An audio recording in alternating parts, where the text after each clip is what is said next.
merely peace in our time, peace in all time. Well, it was really a speech that became more important in retrospect.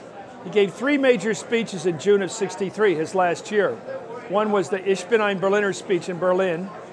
One was the commitment to civil rights, the first president ever to do it, that great speech on national television.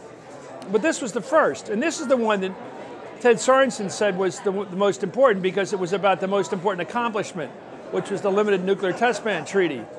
And I think Sorensen had a lot to do with this speech. It was really out of step with the times. We were in a very martial attitude towards the Soviet Union. We'd just come out of the Cuban Missile Crisis. And here was a president saying we should focus on peace, not victory, and coexistence, and respect. And here he was paying tribute to the Soviet losses in World War II, which we'd never done before. I mean, he basically went out and said, I'm not going to just be some firebrand who gives fire and brimstone speeches about the Cold War. I'm going to come up with a solution. I'm going to begin the steps towards peace.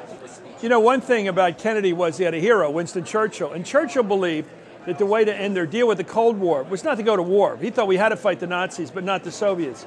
And the way to do it was parley, find a way to compromise, begin with some positive treaty, the first treaty with the Soviet Union, that would then establish a pattern for future treaties. And that was the treaty that came out of the speech here.